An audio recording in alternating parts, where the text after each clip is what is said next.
Today I had the pleasure of sitting down with Ethan Bodtker.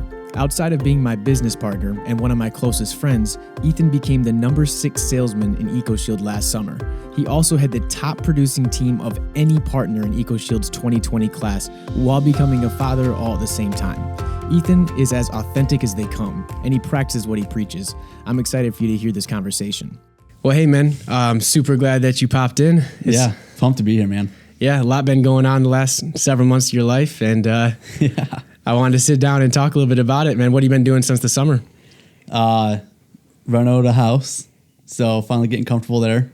Okay. And all my managers are already sending me guys to hire, so I've been busy with that, and then the presentation for our upcoming trip. So what do you don't have to give it away, but what's the subject of the presentation on? I'm calling it, or I'm naming it, from homeschool to 3.5 million. So. I love it. Hey, let's jump right into that. Yeah. So for people tuning in, I know that there was a bit of an introduction here, but you coming into a business that's so much about network, and coming from a homeschool background, what's that been like? You think in contrast to people that have a huge network growing up? It's tough. Fair. For what we do, it's a tough job, and it takes a special skill set and also a special mindset that the network that I was raised in really lacked. So I've had to grow my business. I've had to find other ways and kind of step out of my comfort zone a little bit more than I think others really need to or would have to get to the same level that they would be at. What are some of the differences? So the environment that you grew up in, what are some of the things that you learned that were foreign to that environment as far as mindset goes, overall perspective? Yeah, I mean, I guess you could just call it just a standard middle class, complacent mindset. Okay. Maybe a little bit on the entitlement side. Only I'd say some social groups were more on the entitlement side. Majority of it was just complacent. Like if you have a car, if you have a house, that's really all you need. Make sure you can eat 3 times a day and you're set. Mm-hmm. Be grateful. Yeah, be grateful. Like don't get selfish. Don't make too much money now. So okay, that's kind of the culture that I was brought up in. Okay. So what happened? How'd you end up going from that place where obviously the majority of people, I'm not sure if it's the majority of people, if that's a real thing, but a ton of people come from middle class background. Mm-hmm. What changed to kind of put you in this mental perspective that God obviously has led to you thriving? Yeah, so I always kind of felt like I was really meant to do something really big, make a difference, impact people's lives. And growing up, I never really saw anyone pushing the status quo to be that. So I was kind of living my whole life almost feeling like I had this calling, but I never knew how to pursue it. Whether it was sports or religious life growing up, or the homeschool groups that I was a part of, I always felt a disconnect just because of that difference in mindset. Okay. And then after high school and after I dropped out of Mott Community College and went to personal training school, I kind of got a taste of that. Like I was able to become obsessive with something that would help other people. So I got really good at that for a really long time. But I found out after about 2.5 years, about 2.5 years or so, kind of felt like I hit my peak already. Okay. For where I was working at Lifetime Fitness as a personal trainer. And 2.5 years is a long time for someone that at that time. How old were you? 20. See, I was hired right before I turned 21. So 22, 23-ish, depending. I think technically 22 is when I ended up quitting. Okay. What led to you quitting, man? Lifetime's a nice gym. Yeah. Oh, it's one of the best gyms. And I'll never forget my experiences there and the people that I met. I still keep in touch with a few of them. But this dude I played basketball with growing up. This dude. Yeah. He's an incredible point guard. Oh, don't look up stats. Yeah. I mean, maybe I had a couple more turnovers than what he'd want, but spin passes. The spin passes. We weren't ready for him, bro. We weren't. I wasn't ready for him either. Yeah. So, for the podcast purposes, Jared Maverick was our point guard at the time. There we go. Hey, there we go. Once again, let's not look up stats. Let's go with great point guard. Yeah. So you were doing the sales job for, was it 3 years or? I think the first time I talked to you, I had been working for 2 years at EcoShield, yeah. Yep. And I remember you hitting me up the year that I decided to do it. It wasn't, I'm sure like you wanted to recruit me, but it was more of like, hey, do you know anyone that can do what I do? And I'll never forget on Facebook, your profile picture was you, the ocean in the background, and you had a monkey on your shoulder. Oh, dude, that monkey's name was Dave. I love that monkey. Yeah. Dave sold me because my literal thought was, man, I want a monkey on my shoulder. Worth it. It's like $2 you got to give the guy for that picture. Yeah. And so I'm like, all right, talk to me, Jared. Like, what do you do? I'm like, I just sell bug spray door to door. And 4 summers later, here we are. Here we are, man. Here we are. So, hey, I was crunching some numbers last night leading into this, and I doubt that you've heard it this way, but skipping past a few years of your development here, last year to this year, your personal production, do you know what percentage you increased your own personal production on the doors? I don't know. No. It's 283. 283%. You did 283% this year of what you did last year. So one of the reasons I was dying to have you on the show is because a lot of people nationally have hit me up asking about you if they've known me for a while, right? And you've probably got a bunch of people hitting you up directly. Yeah. Just saying like, yo, what happened to Ethan? What happened to Ethan? Get your wife pregnant. Done. Yeah. Man, so many little mental shifts. It's a millimeter game, right? Like if you're a millimeter off, the further you go, the further away you get from the destination you want to be at. Mm-hmm. And the 283% wasn't a big change. I would say it was 2 or 3 millimeters, 2 or 3 little things I had to change that really led to me kind of sticking out a little bit more than what I usually would. Expound a little bit on what do you think a couple of those things might be? On the sales side aspect, I knew that I would never run out of homes to talk to. If I milked a whole neighborhood by lunchtime and only had one sale, I'd be like, okay, more homes. Where they at? What day of the year was that when you only had one sale at lunch? I think that maybe only happened once or twice. Yeah, it didn't happen often. Yeah. Out of 100-something days. My goal was always 4 sales by 4. Okay. Because to me, prime time started at 4:30. So I knew from 4:30 to 8:30, 9, depending on when sunset is here in Michigan, I knew I was good for 3 to 4 more sales. Okay. I just knew, like, statistically, if I worked my hardest, it would be almost impossible for me not to hit that. Mm-hmm. So I knew if I went into prime time with 4 sales, I would finish the day as a top 10 rep in the company. Which you did, so congratulations. Yeah, thank you. Yeah. Something that when I've asked you this question personally out of my own curiosities, you've mentioned neutral thinking more than one time. So what is neutral thinking and how do you think that really helped you progress this year? Yeah, so I completely stripped away the emotions from sales. Whether I had 13, 14 in a day, or if I only had 1 or 2 in a day, at the end of the day, my mentality was exactly the same. And that mentality was, what do I have to do tomorrow to hit what I know I need to hit? I just completely removed emotions from the game so that there was no highs, there was no lows. How do you do that? A lot of people, that's a challenging thing to do, right? Mm-hmm. How do you do that? I think it's what you focus on. The way I did that was just focusing on the next door.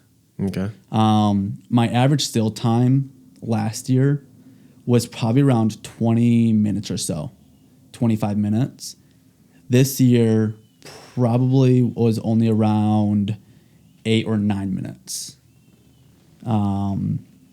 And it was all because after I knew I had him closed, I'd get him signed up, build a little bit of rapport, and go to their neighbors.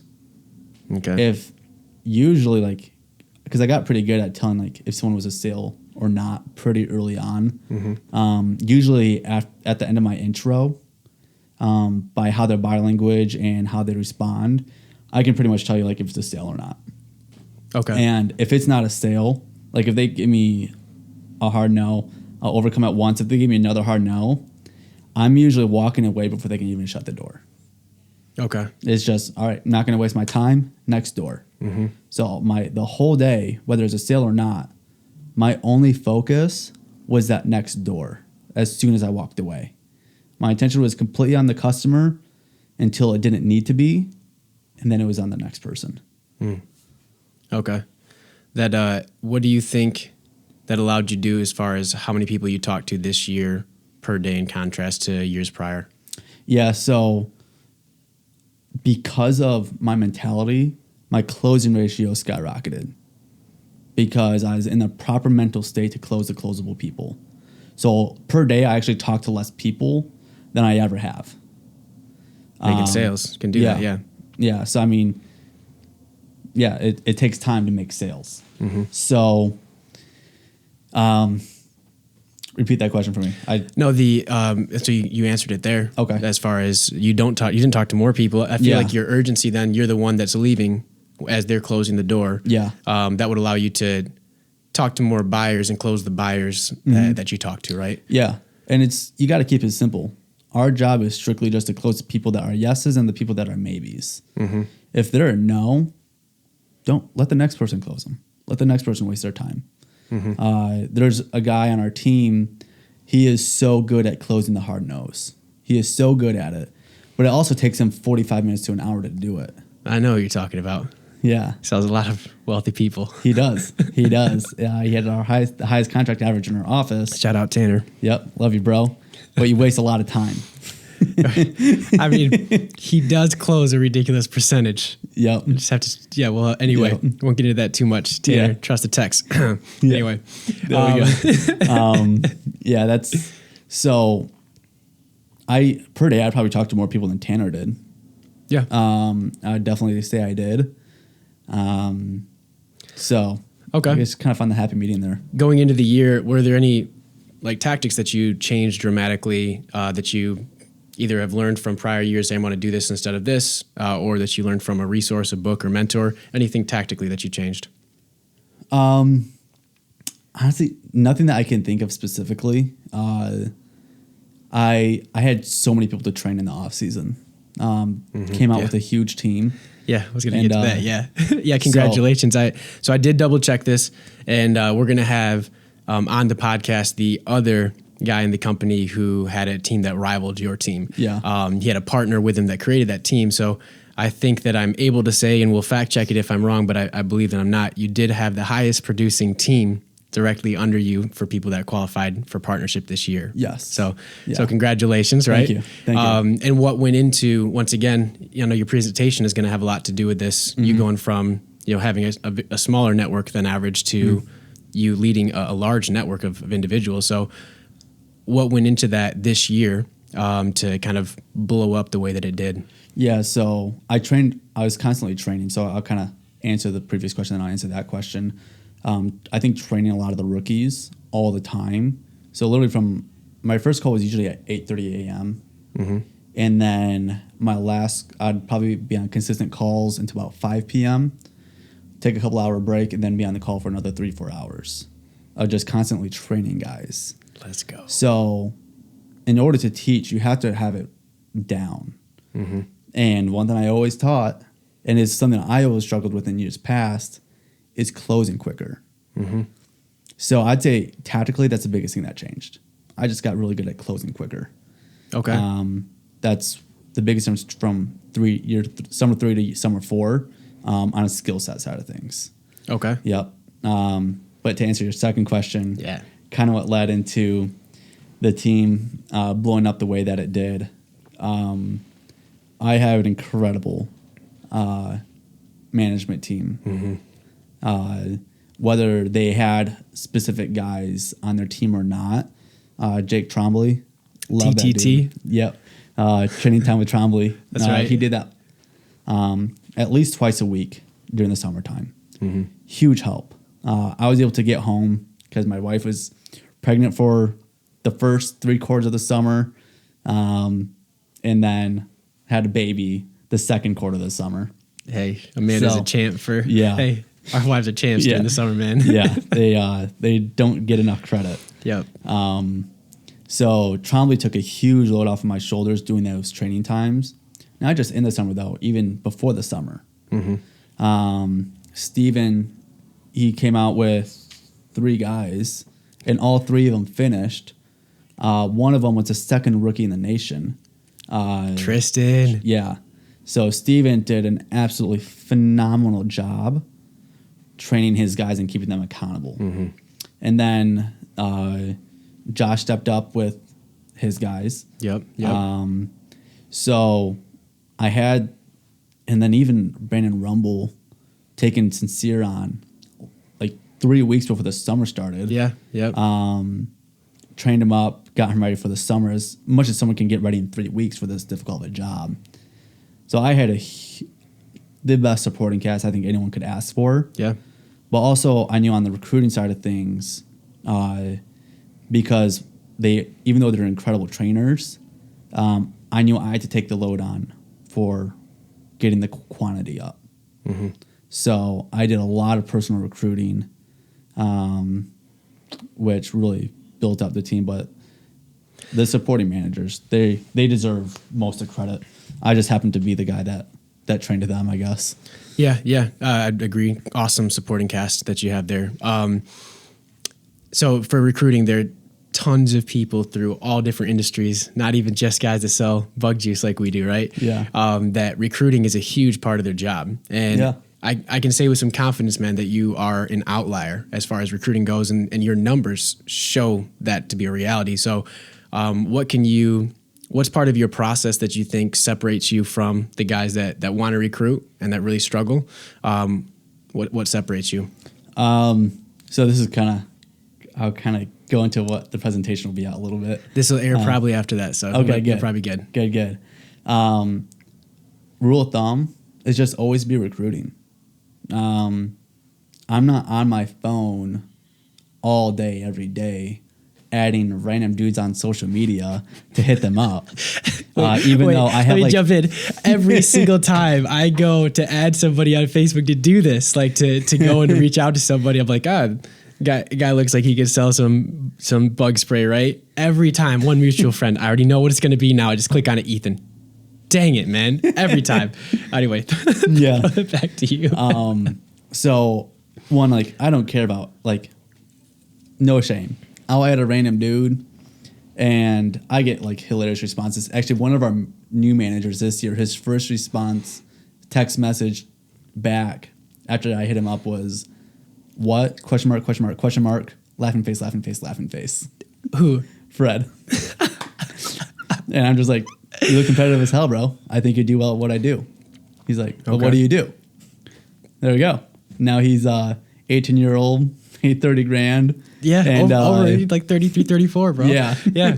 So and that kid, I'm excited for when you see somebody hey, shout out to Fred, kid that's from an area where there's less opportunity, and he just ended up coming out and working his tail off, man. I'm so pumped when you end up being the reason, as far as just giving the opportunity to that person by sending out all these messages to everyone, man. As a result of it, guys like Fred, some people seize the opportunity. And most people, like my closing ratio on social media for hiring guys is stupid low.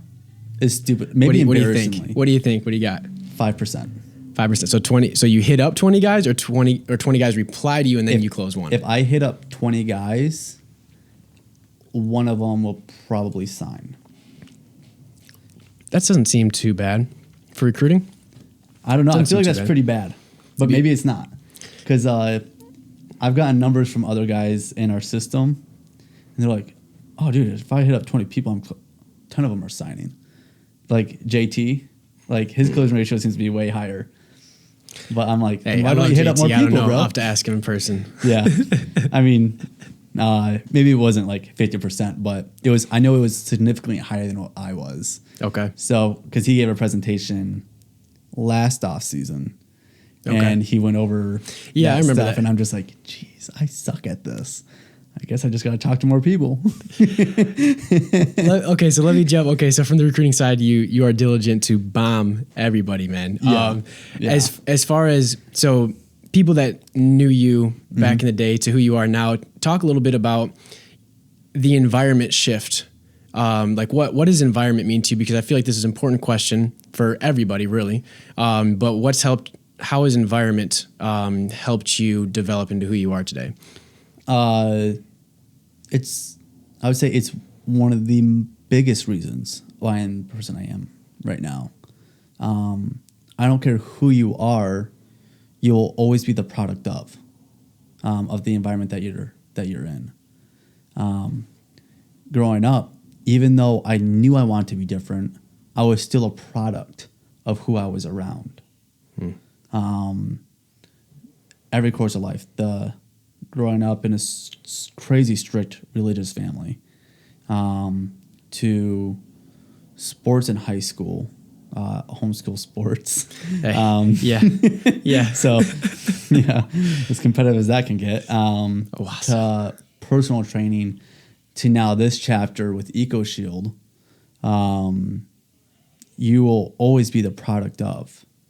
So I think it's people always say they know culture and environment is important, but I don't think they really understand how important it is.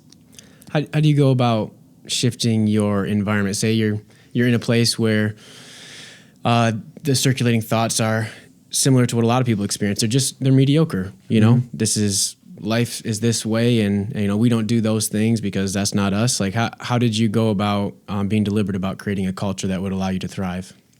So, one person can't create a culture.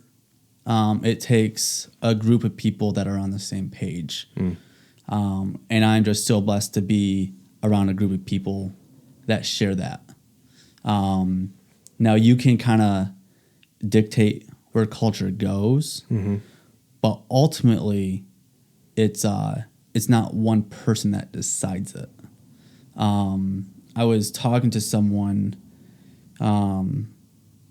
over Facebook. Is actually about the Detroit Lions, and it's a tough conversation. Period. Yeah, it is.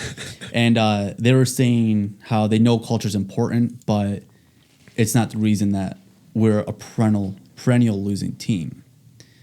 It's coaching is why we're a perennial losing team, and it's culture starts from what the standards that are set from the very top. But it's up to the other guys below. Like, we'll take you and I, for example, right? So it's up to you and I for our office to set the standards for our culture. But to really establish it, it's up to our managers that are below us to carry it. So they actually carry a bigger importance when it comes to culture than we do. We set the standard and we hold ourselves accountable to it so that they will. And then what that majority does is what the new guys coming in follow. So one person can't control or dictate a culture. It's the cumulative efforts of the whole that really do that. So talk about this year. So obviously Shield champs, right? Your team had so much to do with that. And the entire Detroit office, like shout out to all the guys that, balls to the wall, pedal to the metal, all out to go undefeated this year in every competition we had. But yeah, the culture that I was so grateful to have surrounding me was that of winners. Yeah. A winning mentality. And there were guys that, a special shout out to Troy. Yeah. For the best breakdowns that you could possibly, And you can't teach that. No, man. You can't teach that. Yeah, all the guys stepped up. Morris stepped up throughout the whole year. There was, the finals, you, Alan, Tanner all sold over $40K to push the team up. Yeah. Ricky came out of nowhere. Yeah. It threw up what was it? $26,000 in revenue that week. But anyway, it was insane. All right. So I'm rolling through all this stuff. Talk to me about the culture that we experience in Detroit as far as the team that we have here, and specifically what you think it has allowed that to happen. So it started last November. Our leadership decided that we were going to adopt and embody the idea of Detroit Shield Champ 2020. That was hashtagged so much. And I don't know if other guys realize it, but if even if they realize that they adopted it, but it was in every conversation, in every interview in my network, I always brought up, this is why we're hiring. It's the Shield Champ, it's a Shield competition. This is why we're hiring. What are you going to bring to the table that is going to put us in position to win? So that what they knew when they get hired, it was for a reason, and it was to win Shield. And they trained for it, and they worked for it. We had our slumps during the summer. We still went undefeated, but our slumps, I think maybe we didn't get lucky going undefeated, but I think there were some convenient things happening. In mid-July, we had our team's production dipped down. Yep. And we just happened to go against other offices that were also underperforming. So I want to say that we got lucky, and I'm sure if we went against an office that was overperforming and performing really well, that we would have stepped up because that's who we are. But I think there are some things that really lined up in our favor. But to win, to go all the way, is everyone knew that at the beginning of the summer, we were going to be Shield champs. It was 100%. Just the process. 100%. So by the time we went against Chicago in our final round to win, felt so good. Felt so good. Still feels so good. It does. It does. Went down to the wire. Shout out to those boys, man. They pushed us to our max. I don't think I've never worked as hard as I did, especially on a Saturday. So the reason why I'm going to do better next year in personal production is because I'm actually going to work really hard on Saturdays. Okay. That's where I struggled last year or this last summer. Okay. Is if I had one or two sales and it was 1 or 2 p.m., I'd be like, I'm gonna go say what's up to Amanda or to Braxton. What changed, man? Why are you gonna work through Saturdays? Because I refuse to dip down in production. I refuse, and I know Monday through Friday there's not much more I can do different. I worked my absolute hardest Monday through Friday. I don't know what I can do different to improve that. So it's up to Saturdays. Okay. That's my only choice. Hey, you'll make progress then. Yep. Who are some of the people that you look to for mentorship or books that you've read that have really impacted you positively? What are some sources of knowledge and inspiration for you? So those are kind of two different questions because mentorship, you've been an incredible leader, not just as a brother and best friend, but you've when I need assistance or guidance, like for some reason you always know what to do. And I appreciate you. Hey, I appreciate you as much, just as much. Yeah. Yep. And then especially this summer, I felt like I got really close with Alan Cooley. Yeah. Because I feel like for the first time, he and I were actually able to work together. Mm-hmm. And his mentorship, like his experience and his understanding and empathy, mm-hmm. But also his fortitude to hold the standard is so crucial that his mentorship is incredible. And then there's Mike, like Mikey. yeah, like he even though he doesn't really knock anymore, well, he doesn't knock anymore. I don't think the last time he knocked was during Shield my rookie year. So like, hey, he threw up some rev. I remember he did well. Him and Pat got involved in that one. Yep. I'm not sure if Mike was buying accounts at that point. So look, I'll just pay for the whole thing. Yeah. I'm sure that didn't happen. Yeah. We just see Mike. But Mike's just an incredible mentor as well. And then as far as books go, there's a few just actually one more person, and I feel like the books also go hand in hand. It's Gaines, mm-hmm. because he has picked so many books that I can say they've changed my life. Yeah. My obsession with neutral thinking started with Stillness is the Key written by Ryan Holiday. Mm-hmm. Gaines picked that book for our book club. And because of that, I downloaded another book called The Champion's Mind by Dr. Anthony something, who it's pretty cool. I actually had a conversation with him over Twitter. So that was pretty cool. What happened? I read his book because I don't know how I ended up following him. But I think someone retweeted. I'm like, some good stuff. That's a good quote. I want to follow him. Mm-hmm. And he was posting about his book, so I bought it. And I read it. Incredible book. Incredible. And so I hit him up saying, hey, doctor, like, I just want to say you wrote an incredible book. Like, it's a book that I want to reread again because I know I'm going to get even more stuff out of it because I read it prior to summer. Mm-hmm. And then lastly, It Takes What It Takes by Trevor Moawad. Mm-hmm. And, dude, that book is so good. So freaking good. It's excellence. Like, there is no choice in that. It is what it is.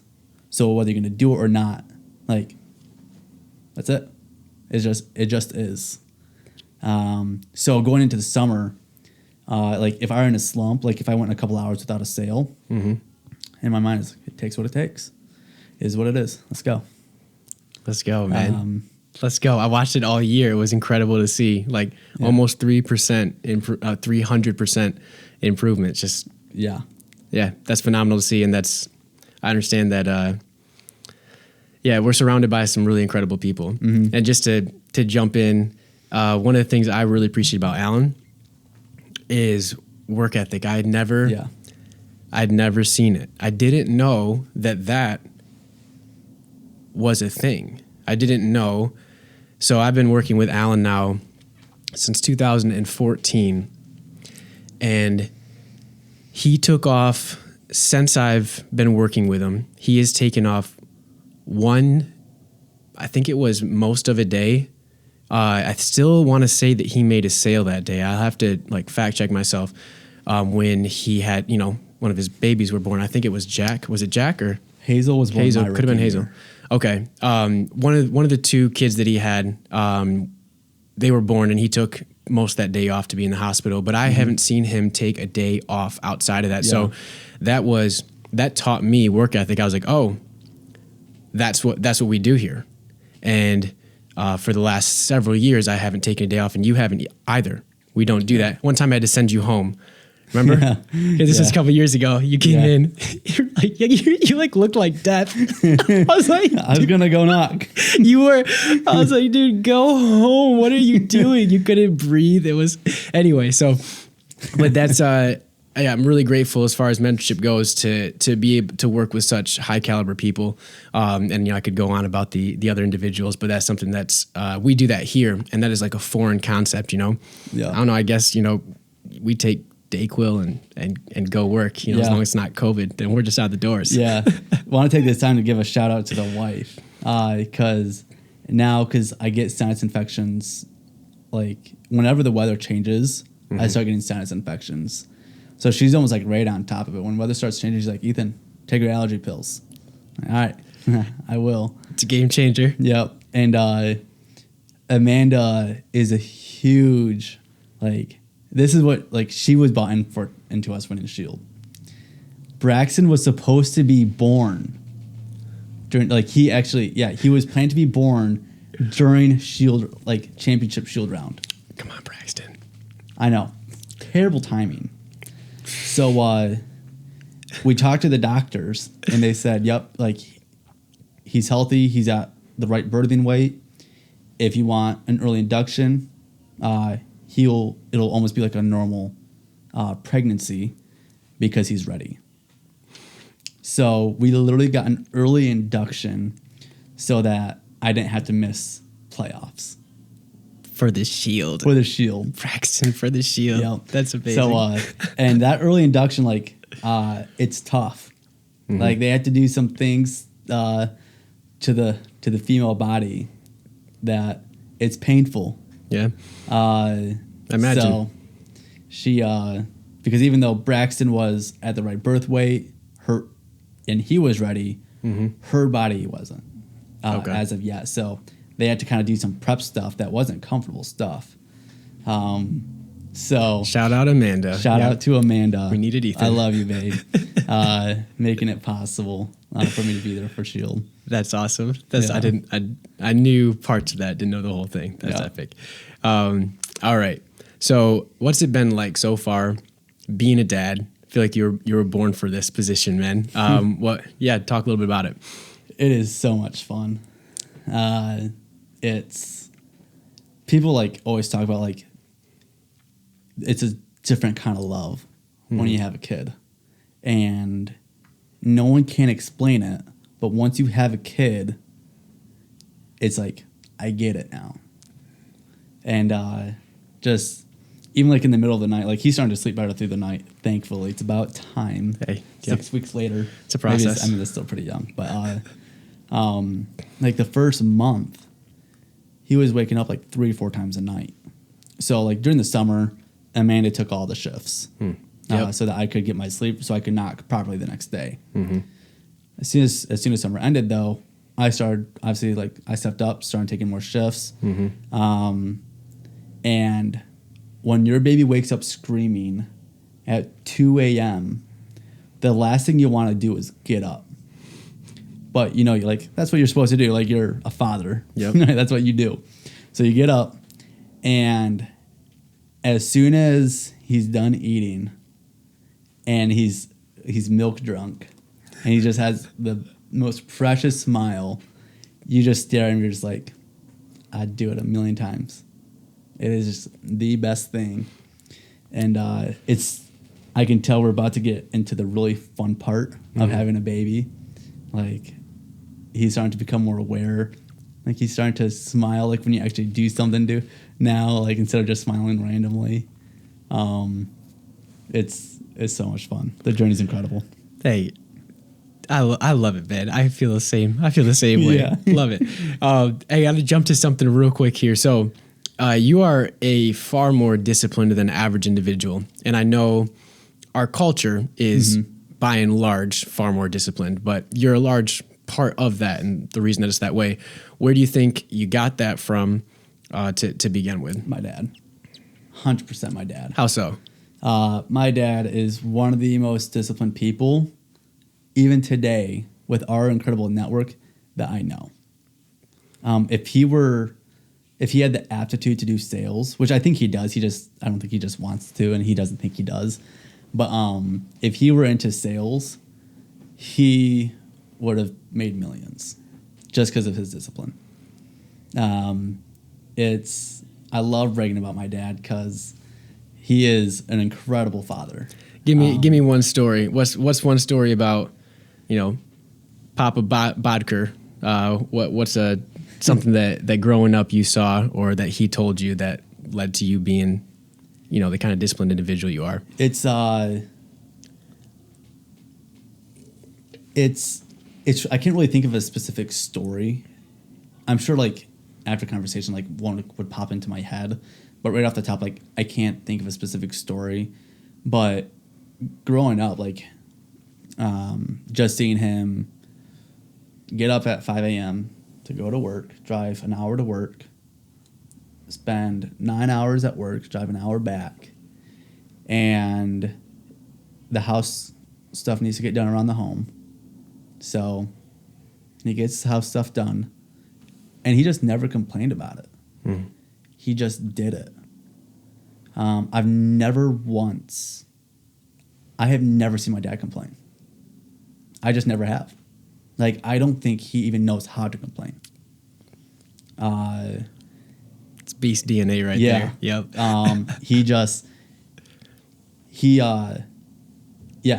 It takes what it takes.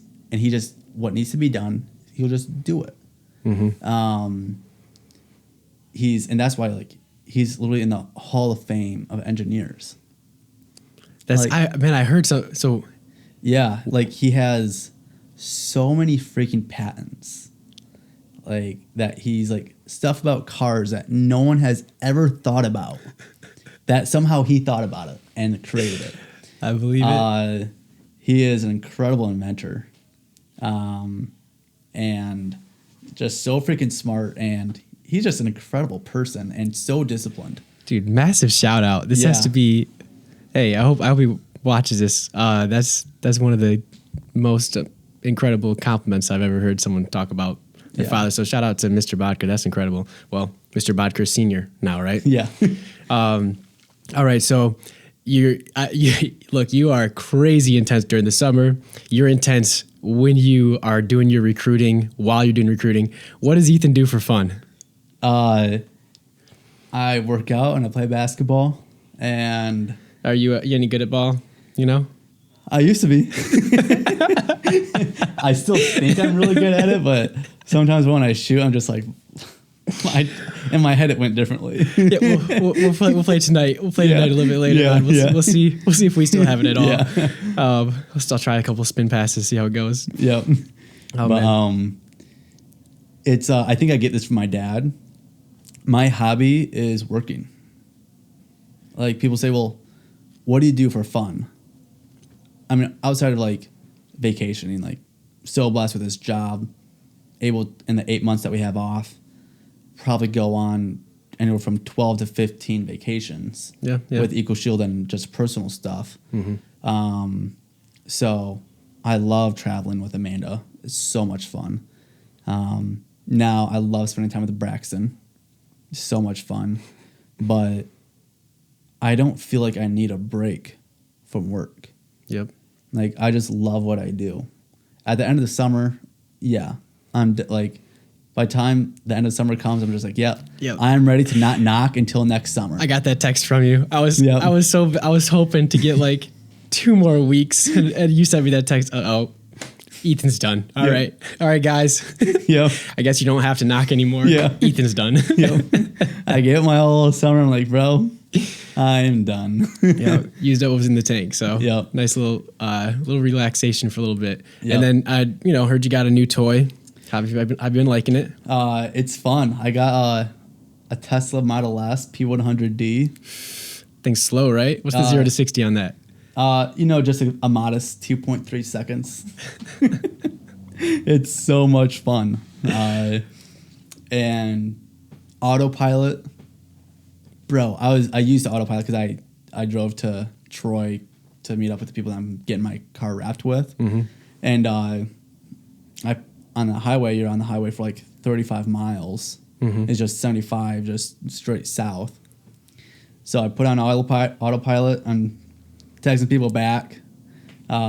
Got a few calls in, and every 30 seconds, just touch the steering wheel so the car knows you're there.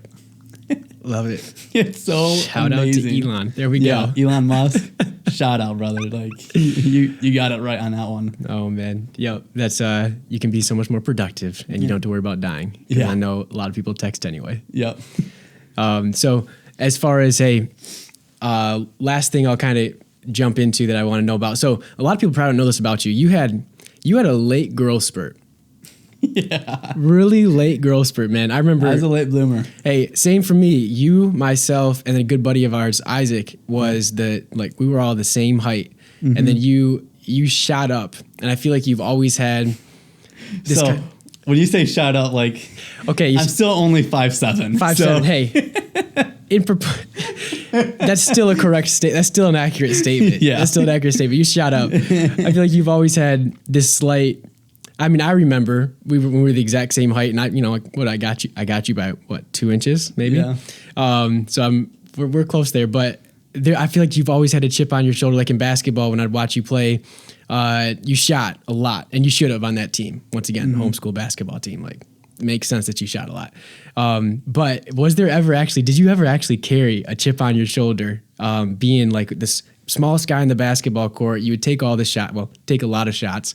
And I remember you used to miss a lot of shots, and then you had, progressively you got a jumper, and you started to, be the high scorer on the team.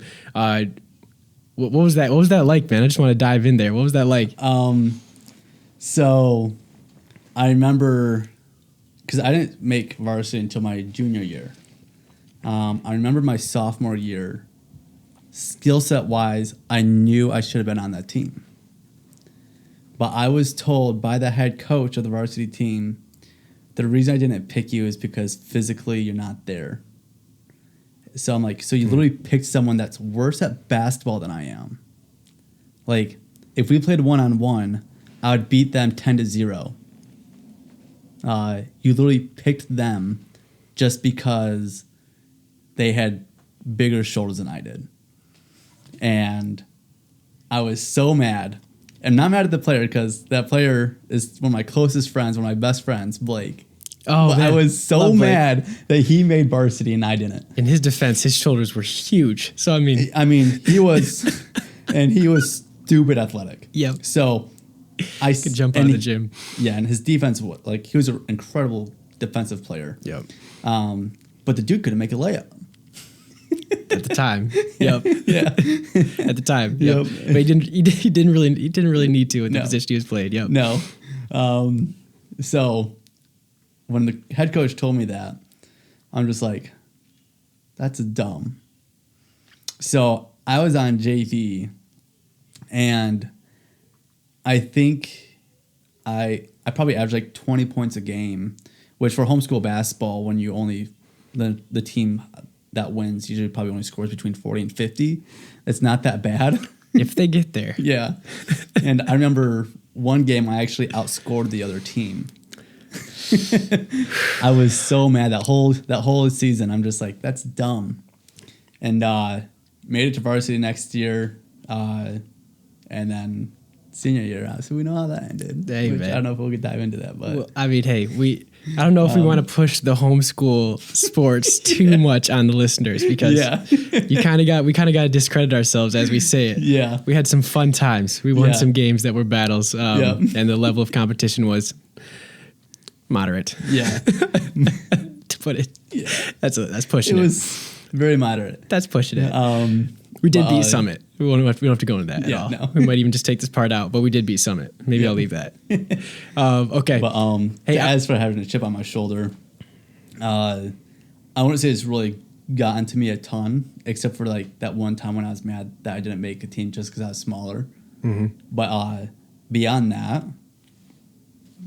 I know the cards I was dealt, so I just play them. Yeah. Hey, our culture, it's a little bit crazy. All right, for people that are new to this, and people that follow us, they probably, have seen an obnoxious amount of pictures of us in the gym and stuff, and we do that because that's that's our culture. Yeah. How do you think that impacts guys? Why do we all work out, man? Why does everyone at EcoShield lift? We look like a bunch of.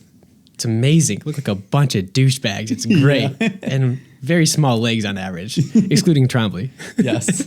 We need to work out legs more, guys, once a month or so. Legs, yeah. It's so important to live a circled life. So there's a ton of different aspects of life. Like there's the physical, the mental / emotional, financial, spiritual, a bunch of different avenues and areas of life. And you don't want to be an oval. Mm-hmm. You don't want to be really good in one area, really good in another, but the other ones aren't. Because that decreases the amount that people you can relate to, that you can help, that you can impact greatly. When you live a balanced life circle and all of them are in abundance, then you're in the best position possible to change lives and to leave a legacy, which I'm all about legacy. In EcoShield, my network's team, our group chat is the legacy team. It's because I want every guy in my network, when they step into what we do, to know it is beyond you.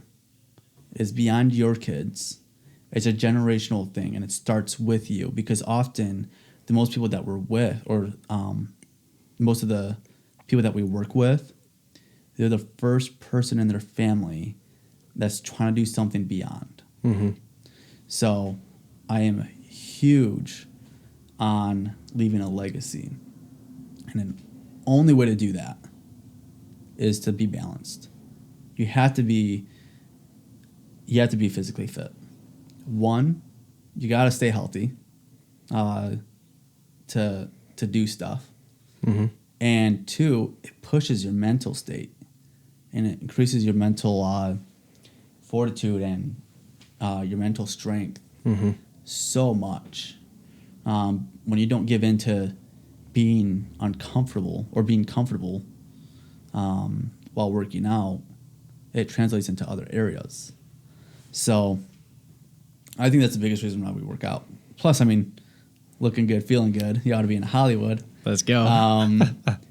But it's so much more than looking good. It's about what it does internally and what it does for other people. Yeah, I feel that 100%. So you talk about a lot of the guys that come into EcoShield, they're first generation, building a legacy that's going to carry on. A big question that I think I want to pose to people that are your age, you're 26, right? The same age. What are your thoughts on self-education? Is it something that people need to go to school for? Is it something that they should not? What are your thoughts on how can someone that's young start to develop themselves mentally and become more knowledgeable? What are some steps that you've taken or that you think is important for young people to understand in 2020 with the resources that we have? Use Google.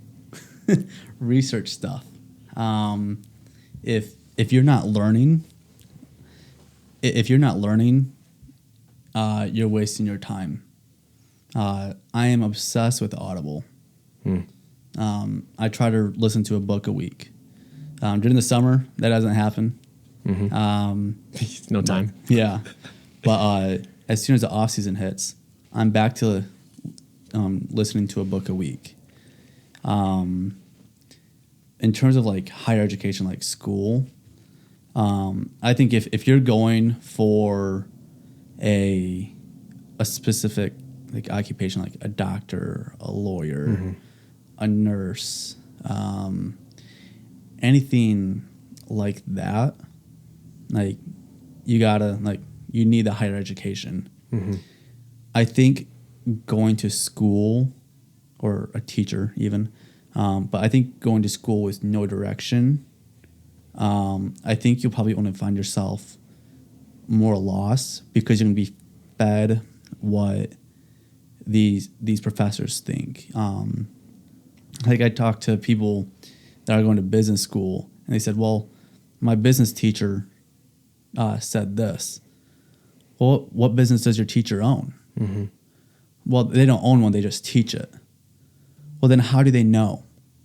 Mm-hmm. Often, like, the stuff that you learn at school, you can learn on your own. So, one, it's expensive. But two, I feel like it's really limiting. I think everyone should tap into a sales job. If you know how to talk to someone, you can get pretty much any job you want. That, like, within reason, like, except for the doctors, the lawyers, the teachers, the nurses. Mm-hmm. But self-education is so important, and it's what's going to set you apart from all your peers. There's a quote by Mark Twain. He said, "I would never let school get in the way of my education." I love that one. And I heard that a long time ago.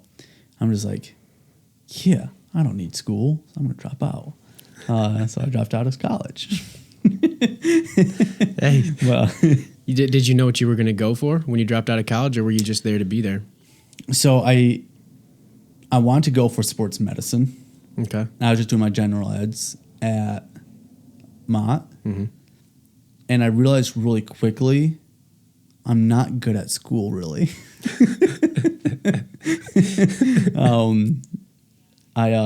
My sign language class, the only reason why I passed it was because my sister, she already took all the classes. She's a sign language interpreter. That's what she does. Yep. So in her room, she already had all the books that I use, just with the answers filled out. So what I would do, I just go to her room, write down the answers. There's my homework, because we had the same teachers. So, and then there was a few things like we had to tell a story, and I was naturally really good at sign language, so I could practice the morning before, and then go in and wing it and get a good enough grade to pass. Mm-hmm. Wouldn't be the top in the class, but I also wouldn't be the worst. Okay. So I just kind of rode that happy line. Okay. The reason why I dropped out, though, is there's this history class, and the professor was trying to get like a feel of where the class was at. So he was asking questions, and everyone knew the answers. I'm just like, how do you guys know this stuff? And to me, it's just pointless stuff. Like, I'm never going to use this stuff in my life. And then halfway through the class, he says, this was the first day of class. Like, it's supposed to be syllabus day. Mm-hmm. And he says, by next class, I want this group project done. So he put us into groups, and I just said, like, I told my group after the class, I'm like, hey guys, just so you know, I'm dropping out, so you'll have to do this on your own. Went down to the advisor's office. I said, cancel all my classes. Did you get a refund? Yeah, because it was early enough. That's great. To expound on that, and I'm not sure if it will really be related to this, but a question that I think it's important that individuals in your position are asked, especially when you're so close to it, because you're really young, right? So, in just to make sure that people understand your level of credibility, for people that want to be successful, have a financial future that allows them to have a family, do what they'd like to in this life, be generous, all that kind of stuff. I think for your age, you're probably in the 0.4. You could probably look it up and find online. We can maybe fact check and see, but you're probably in the 0.3 to 0.4 percentile for your age. What would 1%? You're way into the 1%. Yeah, I'm talking about the 0.3 to 0.4. Yeah. I'm giving you for your age. You're in there for sure. Yes, for sure. Which, and you're an incredibly humble individual about that kind of thing, right? Yeah. So it's not arrogance, but there's a lot of young people that are wondering, what they should be doing with their life when they're coming into adulthood. The world is changing, right? Mm-hmm. The landscape of the job markets, people are working from their house now. Things are changing online, all that kind of stuff. What do you wish just general question. What do you wish you would have known coming out of high school and entering adulthood that you learned later on, that if you could talk to yourself now, what would you tell younger Ethan?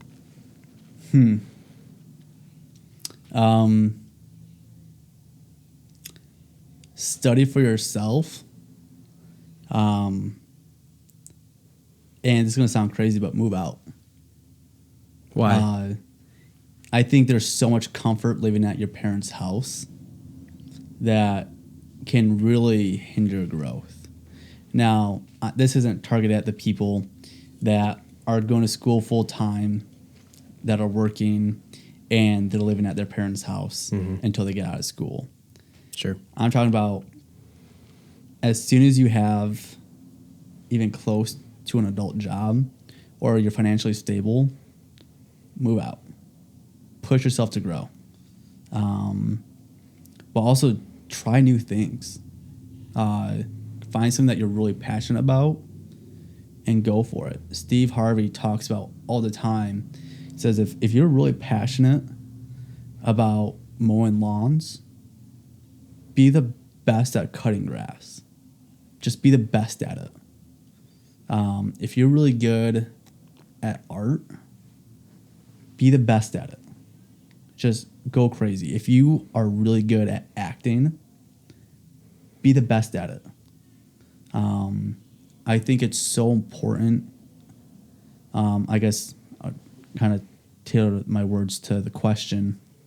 I would have told myself, find what you're passionate about and be the best at it.